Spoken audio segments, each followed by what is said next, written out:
مساء الورد عليكم، ويا ريت تشجعوا القناة بلايك للفيديو واشتراك في القناة، ويلا بينا نشوف الفيديو.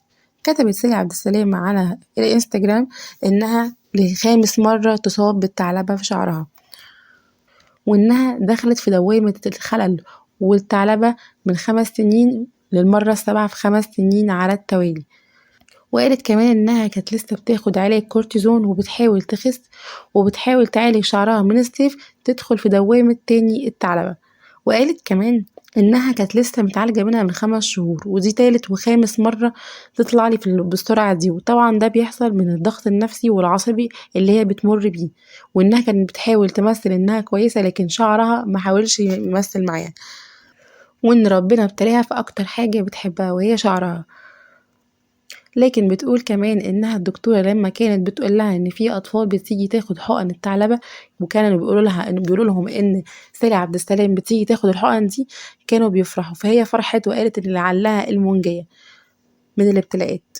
وقالت كمان انها بتطلب انها تدعو لها علشان مفيش حاجه في الدنيا يعني تستاهل انك تضغط نفسك او تعصب نفسك، لانه كله بيجي على صحتك.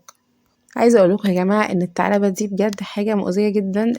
اصلا الثعلبه دي بتيجي فعلا من الضغط النفسي والعصبي والعين. انا نفسي انا كنت ساعات بتصاب بالحوار ده، يعني الله اكبر، يعني ربنا يكفينا شره يعني ويبعده عننا.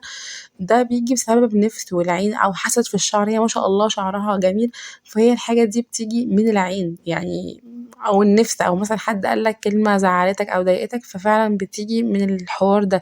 يعني ربنا يكفينا شر عيون الناس والضغط العصبي والنفسي، لان بجد يعني الضغط والنفسي ده بيأثر على الصحه جامد قوي بجد يعني، فربنا يشفيها يا رب ويعافيها. وطبعا سالي عبد السلام كانت لسه متجوزه يعني عروسه جديده، فطبعا ربنا يهنيها ويسعدها ويرزقها بالذريه الصالحه يا رب. لو عجبكم الفيديو بقى حطوا لي لايك للقناه واشتراك في الفيديو واشتراك في القناه ولايك للفيديو، واشوفكم في فيديو جديد مع حكايه هدي. باي باي. مساء الورد عليكم، ويا ريت تشجعوا القناه بلايك للفيديو واشتراك في القناه، ويلا بينا نشوف الفيديو. كتبت سالي عبد السلام على الانستجرام انها لخامس مره تصاب بالثعلبه في شعرها، وانها دخلت في دوامة الخلل